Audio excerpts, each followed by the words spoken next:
এই রায় গ্রহণের জন্য আপিল বিভাগে উপস্থিত ছিলাম। একটি রাষ্ট্রের সর্বোচ্চ আদালত কর্তৃক প্রদত্ত কোনো রায়ের ব্যাপারে কমেন্ট করাকে আমি আইনশুদ্ধ মনে করি না। তবে আমরা শুনানিতে যে প্রসঙ্গে কথা বলেছিলাম, আজকের এই রায়ে আমরা তারই প্রতিফলন দেখতে পেয়েছি।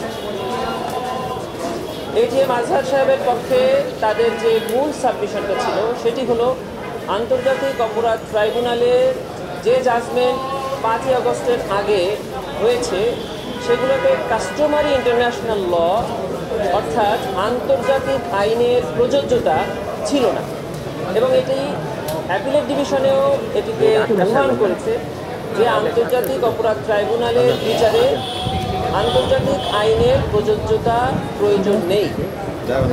ওই আর্গুমেন্টের ব্যাপারে প্রসিকিউশন প্রথম থেকেই বলেছে যে এই আর্গুমেন্টের ব্যাপারে আমাদের কোনো আপত্তি নাই, কারণ এটি ইন্টারন্যাশনাল ক্রাইম ট্রাইব্যুনাল। এখানে আন্তর্জাতিক আইনের ডেফিনেশন অফ ক্রাইমস এবং মোডস অফ লাইবিলিটির প্রযোজ্যতা প্রয়োজন।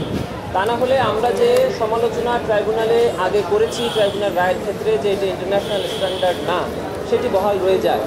এজন্য আমরা অ্যাপিলেট ডিভিশনে সাবমিশন রেখেছিলাম যে আন্তর্জাতিক আইনের প্রযোজ্যতা প্রয়োজন, এবং এটা যে প্রসিকিউশন চায় এবং বর্তমান সরকার চায় তার প্রমাণ হলো যে আমরা প্রসিকিউশনে যোগদানের পরপরই আন্তর্জাতিক অপরাধ ট্রাইব্যুনাল আইন 1973-কে সংশোধন করে আন্তর্জাতিক আইনের প্রযোজ্যতাকে প্রতিস্থাপন করা হয়েছে।